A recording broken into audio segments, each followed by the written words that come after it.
Hi, welcome to SN Bose Physics Learning Center. I am Subramanya Hegde. In this video, we shall discuss about measurement in quantum mechanics. For every observable like position, momentum, energy and all, we have a corresponding operator in quantum mechanics. Suppose we have some observable Q, then there is a corresponding quantum mechanical operator Q cap. Suppose if you take position, there exists a position operator X cap. In the position space, this x cap operator is variable x itself. For corresponding observable momentum, we have a momentum operator in quantum mechanics. That momentum operator is equal to minus I h bar dou by dou x in case of position space. For observable total energy, we have Hamiltonian operator in quantum mechanics. That Hamiltonian operator can be written as kinetic energy operator plus potential energy operator. And corresponding to angular momentum, we have operator in quantum mechanics Jx, Jy, Jz. I have written in the most general way this angular momentum that can be orbital angular momentum or spin angular momentum. As a whole, for each and every observable, there exists a quantum mechanical operator. Suppose our system is prepared in the state psi, and if we measure an observable Q on the system which is prepared in the state psi. So then there are two questions. First question is, what are the possible outcomes of the measurement? What is the probability of getting a particular outcome? The first step is to solve eigenvalue equation of Q cap operator. That means Q cap phi n is equal to Qn into phi n, where phi n are eigenvectors of Q cap operator, Qn are eigenvalues of Q cap operator. In this case, I am assuming spectrum of Q is discrete. That means eigenvalues of Q cap operator are discrete. When we solve this eigenvalue equation, we will get eigenvalues, set of eigenvalues which I have assumed to be discrete. And when we solve this eigenvalue equation, we will get eigenvectors also. Usually, Q cap operator, which is a operator corresponds to observable, which is always Hermitian operator. Hermitian operator eigenvectors will follow some special properties. That means these eigenvectors are orthogonal to each other. Inner product between any two of them vanishes. So we can normalize these eigenvector. That means we can make this phi n inner product with phi n is equal to 1. They are already orthogonal. If we normalize them, they are very similar to our Cartesian unit vectors Ex cap, Ey cap, Ez cap. Here you should not confuse with the operator. This Ex cap, Ey cap, Ez cap are Cartesian unit vector. They are not operators. So in case of Cartesian unit vector, Ex cap dot Ex cap is equal to 1 and Ex cap dot Ey cap is equal to 0. That means length of those vectors are equal to 1. They are orthogonal to each other, and you can find lot of similarity between these eigenstates of Q cap operator and Cartesian unit vectors. The only difference is here in case of three-dimensional vector space, you have only 3 Cartesian unit vector, but in this case n can be 1, 2, 3 and so on. N can be 1 to infinity also. You can have infinitely many eigenvectors also. But you can find the similarity between these. Once we normalize them, once they are orthogonal to each other, they follow the property orthonormality relation. We call this as orthonormality relation, where this is called as Kronecker delta. This situation is very similar to Ei cap dot Ej cap, that's equal to delta Ij, where I comma j are x, y and z. You can find lot of similarity between normalized eigenvectors of Hermitian operator and Cartesian unit vectors. Suppose consider a system whose state before the measurement is ket psi. That means system is prepared in the state ket psi, and we are measuring an observable Q on the system.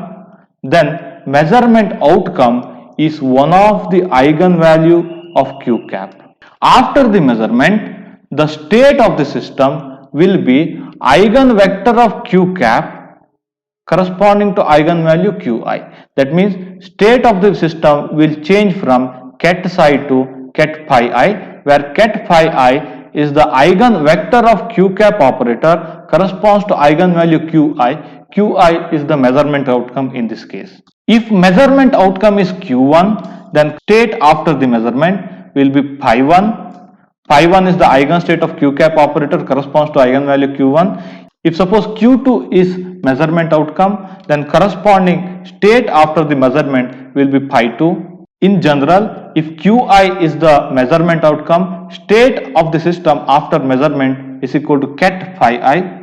Now the process of change of this state of the system from ket psi to eigenstate of q cap operator corresponds to eigenvalue qi, this process is called as collapsing of the wave function or collapsing of the state. Measurement outcome is one of the eigenvalue. Now the question is, what is the probability of getting a particular eigenvalue qi? In this whole process, the question is, what is the probability of getting a particular measurement outcome qi? There are two ways of answering this question. In method 1, the first thing is we need to collect the state before the measurement, and we have to make sure that the state that we have collected is normalized, that means inner product with itself is equal to 1. And we need to collect state after the measurement, that means in this case it is ket phi I, where ket phi I is a eigenstate of q cap operator, corresponds to eigenvalue qi, and we are trying to find probability of getting qi here. Don't forget that one. Make sure that this is also normalized, that means state after the measurement whatever we have collected, that's also normalized, inner product with itself equal to 1. And then we need to take an inner product between state after the measurement and state before the measurement, and after that we should make that inner product mod square, then we will get a required probability. That means probability of getting qi is equal to mod square of inner product between state after the measurement and state before the measurement. Be careful, both of them should be individually normalized before taking the inner product. Before discussing method 2, we should discuss about the properties of eigenvectors of q cap. So suppose this set of phi n which are eigenvectors of q cap. Now we already know that they are orthogonal to each other. We can normalize them. When we normalize them, they are very similar to our Cartesian unit vector. Now when we normalize these eigenvectors of q cap operator, they will follow orthonormality relation where delta nm is Kronecker delta. So we can find a similar expression in case of Cartesian unit vectors. ei cap dot ej cap is equal to Kronecker delta delta ij, where I and j are x, y and z. In case of three-dimensional arrow vector space, we can write any other vector, any other general vector in terms of these Cartesian unit vectors, in terms of linear combination of these Cartesian unit vectors. These Cartesian unit vectors can be called as bases. That means any other vector, any other general vector in that three-dimensional arrow vector space can be written in terms of linear combination of them. Very similar to this one, we can write any other state of the system in terms of linear combination of eigenstate of q cap operator. Eigenvectors of q cap operator are complete, that means they span the space. That means any other vector in the space can be written in terms of linear combination of eigenstate of q cap operator. So this is a property of eigenvectors of any Hermitian operator. Here these phi n play the very similar role as that of ex cap, ey cap, ez cap, as that of our Cartesian unit vector. We can call this phi n as basis here, like that. You can call ex cap, ey cap, ez cap as basis, and this coefficient Cn is very similar to ax, ay, az. Now in method 2, suppose ket psi is a state before the measurement. What we need to do is we need to expand the state before the measurement in terms of eigenstate of q cap operator. These are the eigenstates of q cap operator. This process is very similar to writing a general vector in terms of ex cap, ey cap, ez cap, Cartesian unit vector. Here you can find the similarity between this eigenstate of q cap operator and Cartesian unit vector, where C1, C2, C3 are very similar to ax, ay, az. Now let me write in a summation format. So again ket psi is equal to summation over Cn into phi n. Like that, in case of 3D vector space, you can write this A vector, that's equal to summation over AI into EI. So this is just to compare them. Now in order to find this coefficient, suppose C1, what we need to do is we need to take inner product of phi 1 with ket psi. This process is very similar to finding Ax here. To find Ax, what we need to do is we need to take inner product or dot product between Ex cap and A vector. Similarly, if we want to find next coefficient C2, what we need to do is we need to take inner product of pi 2 with ket psi. This is similar to finding other coefficient Ay by taking inner product of Ey cap with vector A. In the similar way, if we wish to find coefficient C3, we need to take inner product between pi 3 and ket psi. That is similar to finding Az, that's equal to Ez cap dot A vector. Like in general, to find the coefficient Cn, you have to take inner product between pi n and psi. So that also I have written symbolically in case of arrow vectors. To find some general coefficient Ai, you have to take dot product with corresponding bases.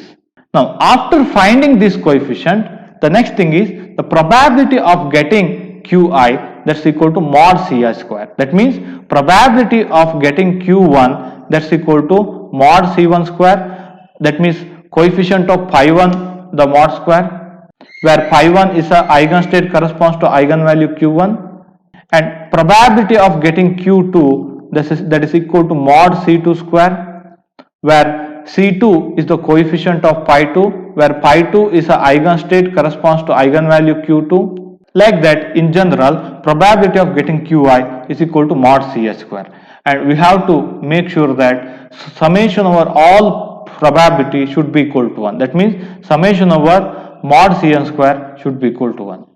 Now in this case, if suppose ket psi are normalized and if ket phi n are also normalized, then whatever Cn we found usually follows this relation that summation over mod Cn square is equal to 1. If ket psi are also normalized and ket pi n are also normalized, then usually summation over mod Cn square is equal to 1. This is very similar to the situation that in case of this 3D arrow vector space, if A vector is a unit vector, that means if dot product with itself is equal to 1, and we have already taken Cartesian unit vectors, they have unit length, so then the coefficient mod square, when you add that one, that's equal to 1. This is a property you can see in case of arrow vector space also.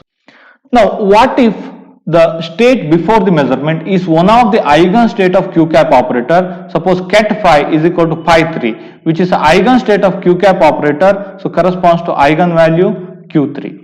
If the state of the system before measurement is equal to ket phi 3, that means eigenvector of q cap operator corresponds to eigenvalue q3, and if we measure an observable q cap on this state, what is the measurement outcome and what is the state of the system after the measurement? Now to answer this question, we better write this state before the measurement in terms of linear combination of eigenstates of q cap operator. When we see this expansion, this is C1, this is C2, this is C3, all coefficient except C3 are 0. This is similar to writing vector A, 0 Ex cap, 0 Ey cap, 1 Ez cap. When you see this linear combination, you can find this is C1 and probability of getting Q1, that's equal to C1 mod square, that's equal to 0. So this is C2, probability of getting Q2, that's equal to C2 mod square, that's also equal to 0. Probability of getting Q3, that is C3 mod square, that's equal to 1. And rest of all probabilities are 0. Probability of Q3, probability of getting Q3 is equal to 1 means that is the only possible measurement outcome. There are no other possible measurement outcomes, as rest of all probabilities are 0 here. So that means if system state before the measurement is eigenvector of q cap, and if we measure the observable q on the system, then measurement outcome is eigenvalue of q cap operator corresponds to eigenstate phi 3. That means we know the outcome of the measurement even before doing the measurement. Now after this measurement, the state of the system will collapse to corresponding eigenvector. That means state of the system is not changing in this process. You can see this one in a different way. Suppose if the system state is eigenstate of q cap operator, then suppose if you are trying to find probability of getting Q3, you need to take inner product between the state after the measurement, state before the measurement mod square. here state before the measurement is also pi 3, state after the measurement is also pi 3. So because of normalization this is equal to 1, you will get probability of Q3 is equal to 1. This is similar to, suppose if you have a vector A which is aligned along Ez cap which has a unit length, then if you take Ez cap dot A vector you will get 1. So similarly, if you wish to find what is the probability of measurement of Q2 if you do measurement of observable Q on the system, then the state after the measurement would be pi 2. This is the state after the measurement, state before the measurement, inner product mod square. When you take this inner product, state before the measurement is pi 3, pi 2, pi 3 which are orthogonal to each other. So because of orthogonality you will get probability 0. That means all rest of the probability you will get 0. If suppose our state of the system, when it is written in a linear combination of eigenstate of Q cap, if it contains two terms in its expansion. So that means system state before the measurement, that's equal to C1 pi 1 plus C2 pi 2. We are measuring an observable Q on the system. And what is the measurement outcome? What is the system state after the measurement? To answer this question, again we shall see this state in terms of linear combination of eigenstate of Q cap operator. That means we have only two coefficients which are non-zero in this expansion, rest of all coefficients are 0. C1 is non-zero, C2 is non-zero, C3, C4 and all 0 here.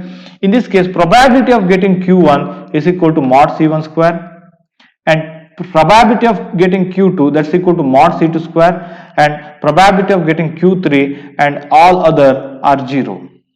That means only possible outcomes are either Q1 or Q2, because probability of getting Q1 is non-zero, probability of getting Q2 is non-zero, probability of getting Q3 is 0 means there is no possible outcome Q3.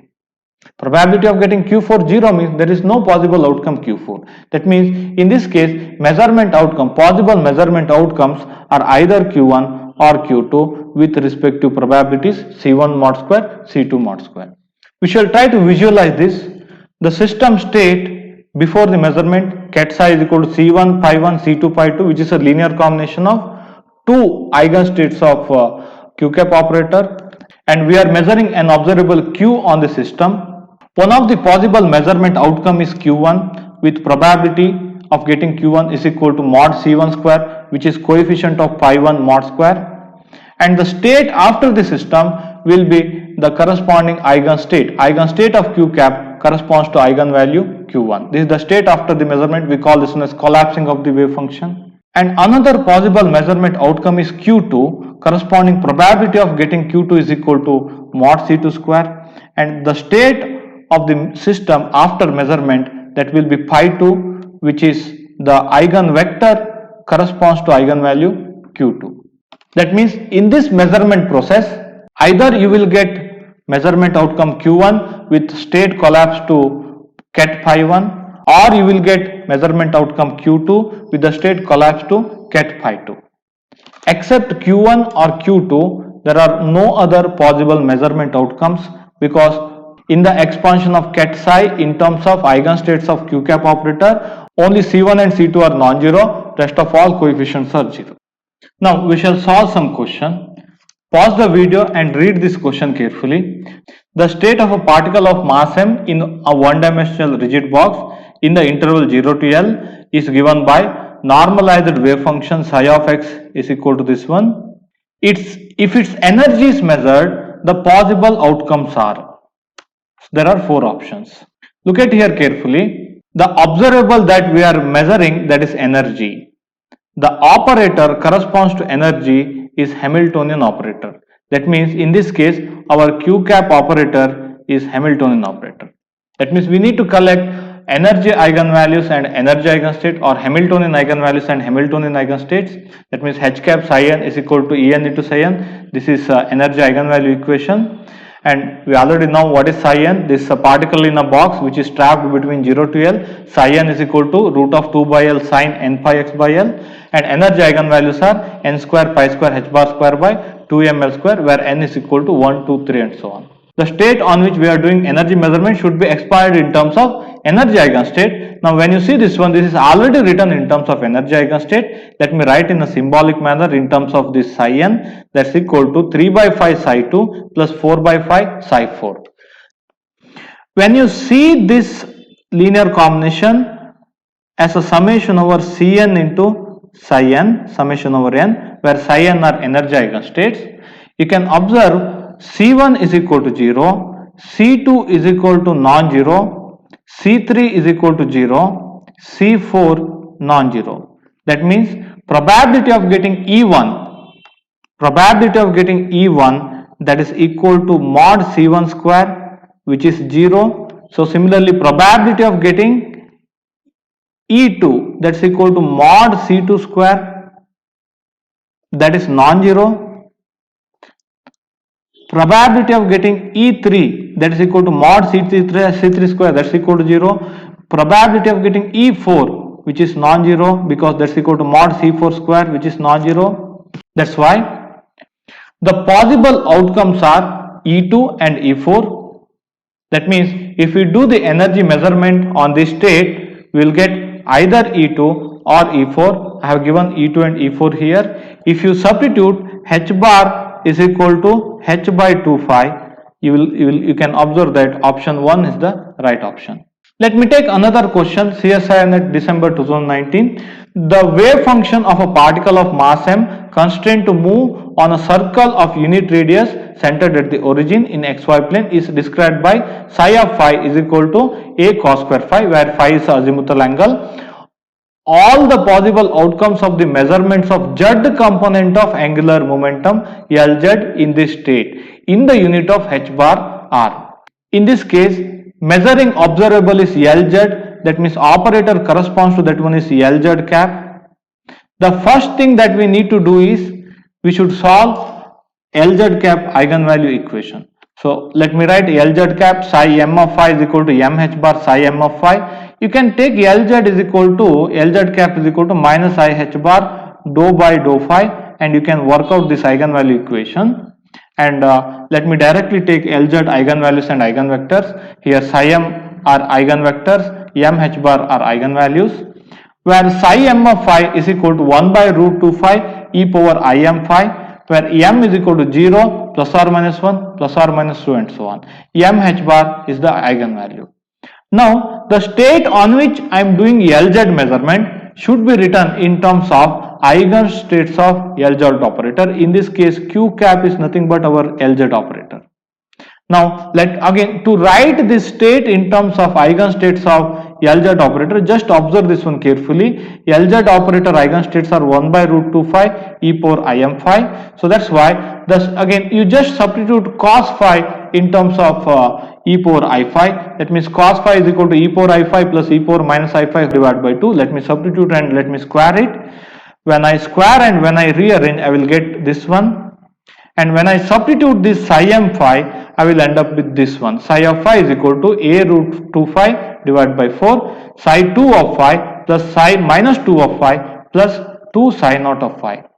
So in this case, this psi 2 of phi is an eigenstate with corresponding eigenvalue 2h bar. Psi minus 2 phi is an eigenstate corresponding eigenvalue minus 2h bar. Psi 0 phi is an eigenstate corresponding to eigenvalue 0h bar. So that's why. That means if you do Lz measurement, the possible outcomes are either 2h bar or minus 2h bar or 0h bar. So that means he is asking answers in terms of h bar. That means either plus or minus 2 or 0. Measurement outcomes in the unit of h bar are plus or minus 2 and 0. Let me take another question. CSIR December 2013 question. A spin half particle is in the state chi is equal to 1 by root 11, 1 plus I, 3 in the eigenstate of S square and Sz basis.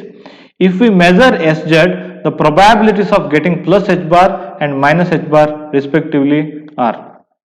So that means we are measuring Sz here. That means our operator corresponds to measuring observable, that is Sz cap here. So first thing that we should know is eigenvalues and eigenvectors of Sz operator. Sz is equal to h bar by 2, 1, 0, 0, minus 1.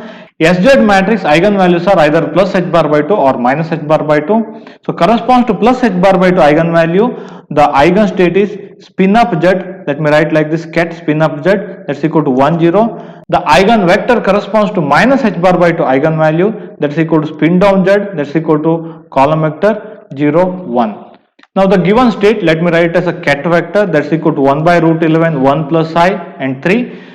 Now we are measuring Sz here, that's why the state on which we are doing this measurement should be expanded in terms of Sz cap eigenstates. That means we have to write as C1 spin up z plus C2 spin down z.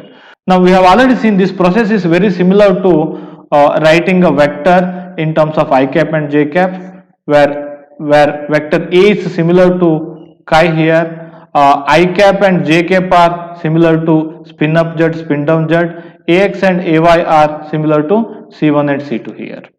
Now to find C1, we have to take inner product between spin up z with chi. This is very similar to finding Ax here. To find Ax, we find inner product between I cap and A vector. To find C2, we take inner product between spin down z with chi. This is very similar to find Ay, the coefficient Ay, we have to take inner product between j cap and A vector. Now we already know spin up z, spin down z and chi. When we substitute them, again we will get C1 is equal to 1 plus I by root 11, C2 is equal to 3 by root 11. Now probability of getting plus h bar by 2, that's equal to C1 mod square, that's equal to 2 by 11. Probability of getting minus h bar by 2, that's equal to C2 mod square, that's equal to 9 by 11. Now this can also be solved quickly by other way.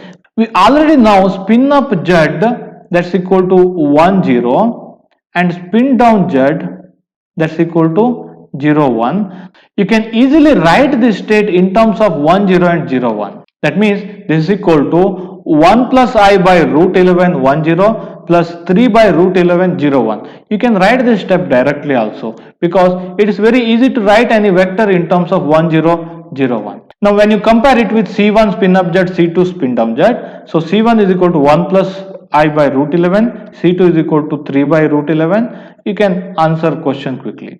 Now let me take one more challenging question. This is just a 2019 question. For a spin half particle placed in a magnetic field B, the Hamiltonian is given like this, H is equal to minus omega Sy. Hamiltonian is given like this, Hamiltonian is equal to minus omega Sy, where Sy is y component of the spin operator. The state of the system at t equal to 0 is ket psi t equal to 0, that's equal to ket plus vector, where plus vector is a eigenstate of Sz with eigenvalue plus h bar by 2. That means state at t equal to 0 is given, that's equal to spin up z. That means it's a eigenstate of Sz operator with eigenvalue plus h bar by 2. At a later time t, if Sz is measured, then what is the probability to get a value minus h bar by 2? That is the question. That means we are doing the measurement after later time. For that we need to find time evolution of the state first. That means psi at t equal to 0 is given, we need to find psi at t greater than 0. I have already made a video on time evolution of a quantum mechanical state. Watch that video. To find the time evolution of any quantum mechanical state, we should first find Hamiltonian eigenstates and eigenvalues. That means energy eigenstates and energy eigenvalues. So that means in this case, Hamiltonian is equal to minus omega into Sy. That means eigenvalues of Hamiltonian are minus omega multiplied with eigenvalues of Sy. That means energy eigenvalues are. Now I have already told in that video that whenever a matrix multiplied with a scalar, only eigenvalues are multiplied with the scalar, eigenvectors remain the same. Now eigenvector of Sy corresponds to eigenvalue plus h bar by 2, that's equal to ket psi 1, that is nothing but spin up y, that's equal to 1 by root 2 1 I. Eigenvector of Sy corresponds to minus h bar by 2 eigenvalue, that's equal to ket psi 2, that's equal to spin down y, that's equal to 1 by root 2 1 minus I. You can check these things. Now to find the time evolution, the first step is to write the state at t equal to 0 in terms of energy eigenstate. Now state at t equal to 0 is spin up z. We have to write this one in terms of energy eigenstate, where psi 1 and psi 2 are energy eigenstate. I have written C1 psi 1 plus C2 psi 2. Now you can find C1 by taking inner product of psi 1 with state at t equal to 0, and you can find C2 by taking inner product of psi 2 with state at t equal to 0. When we do these calculations, we will get C1 is equal to 1 by root 2, C2 is equal to 1 by root 2. Now we have written the state at t equal to 0 in terms of energy eigenstate. These are energy eigenstate. This eigenstate corresponds to energy E1, eigenstate corresponds to energy E2. Now state at later time t is just by plugging in this respective exponential factor. E power minus I E1 t by h bar is multiplied with psi 1. E power minus I E2 t by h bar is multiplied with psi 2. Where E1 and E2 are given like this. E1 is equal to minus omega h bar by 2. E2 is equal to plus omega h bar by 2. After substitution of E1 and E2, I will get psi of t like this. After substitution of E1, I will get psi of t like this. And when I substitute psi 1 and psi 2, I know that this is spin up along y, this is spin down along y state. So I will get this one. When I add these two column vectors, I will end up with this state.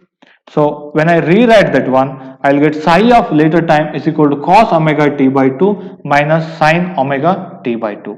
Now after some time t, we are doing the measurement on the system. That means this is the state before the measurement. At later time t, if Sz is measured, then what is the probability of getting minus h bar by 2? This is the question. To find this probability, we should find what is the state after the measurement. We already know state after the measurement is nothing but eigen vector of Sz corresponding to eigenvalue minus h bar by 2, that is spin down z, 0, 1. Now this is the state after the measurement. The state before the measurement is time evolved state. The state after the measurement is spin down z. So to find the probability that Sz measurement gives minus h bar by 2, we need to take inner product between state after the measurement, state before the measurement, and we need to make it mod square to get the required probability. Probability of getting minus h bar by 2 is state after the measurement, where spin down z is the eigenstate of Sz corresponds to minus h bar by 2 eigenvalue. So we need to take inner product between these two, and we need to take mod square. When we do this one, we will get sin square omega t by 2. So which is option 4. Try to solve all of this problem yourself again.